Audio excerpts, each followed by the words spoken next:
তো বন্ধুরা, আমি চলে গিয়েছিলাম তারাপীঠ ইস্কন মন্দিরে। আর ইস্কন মন্দিরটা তারাপীঠের কোন জায়গায় সেটা আজ তোমাদেরকে আমি ভিডিওতে বলবো।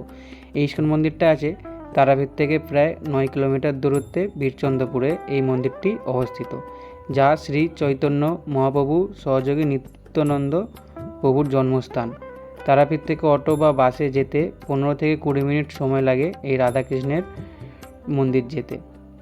আর এইখানে কিন্তু এই পুজো দেওয়ার পাশাপাশি শান্ত পরিবেশ দর্শনার্থীদের জন্য থাকার সুবিধাও আছে। আর চলো এখন আমি তোমাদের দেখাবো এই মন্দিরটার ভিতরটি কি আছে, মানে মন্দিরটার ভিতরটা কীরকমভাবে গড়ে তোলা যায় সেটা আজ তোমাদেরকে দেখাবো। আর প্রথম তোমাদের দেখাবো শ্রী রাধাকৃষ্ণের মূর্তিগুলো। আর তোমরা এখানে দেখো মন্দিরের কিন্তু প্রত্যেকটা কাজ খুব সুন্দরভাবে গড়ে তোলা হয়েছিল, কারণ এটা কিন্তু সিলিংয়ের ডিজাইনটা তোমাদেরকে দেখাচ্ছি। আর এখানে আশপাশের পরিবেশটা খুবই শান্ত। আর যেহেতু আমরা সন্ধ্যাবেলায় এসেছিলাম তাই জন্য এখন কিন্তু সন্ধ্যা আরতি হচ্ছিল, তাই চলো তোমাদেরকে আরতিটা একবার দেখিয়ে দিই। এই দেখো এখানে কিন্তু এখন শ্রী রাধাকৃষ্ণের ঠিক আরতি হচ্ছিল।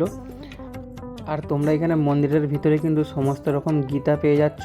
আর তার সঙ্গে কিন্তু এখান থেকে তোমরা কৃষ্ণ মালা বা কৃষ্ণ জপ করার জন্য ব্যাগও পেয়ে যাবে। আর এটা কিন্তু পাওয়া যাচ্ছে মন্দিরের ভিতরে। আর বাইরেও কিন্তু আরও অনেক দোকানদানি আছে, তোমরা সেখান থেকেও কিনতে পারো। বা মন্দিরের মেন গেট থেকে ঢুকতে একদম কিন্তু প্রথমে গেটের সামনেই ছিল শ্রী নিত্যানন্দ প্রভুর একটা মূর্তি।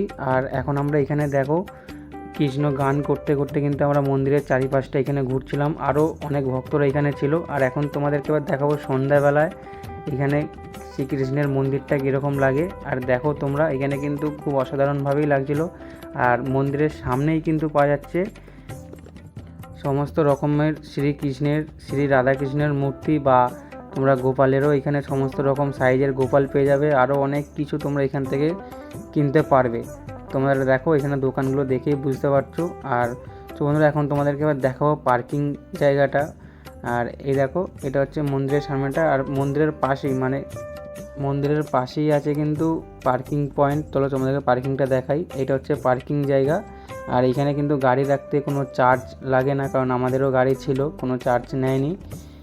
আর তোমরা দেখো জায়গাটা কীরকম তোমাদের লাগলো অবশ্যই কিন্তু কমেন্টে জানিও। আর ভিডিওটা এই পর্যন্ত ভালো থাকলে অবশ্যই লাইক করে দেবো।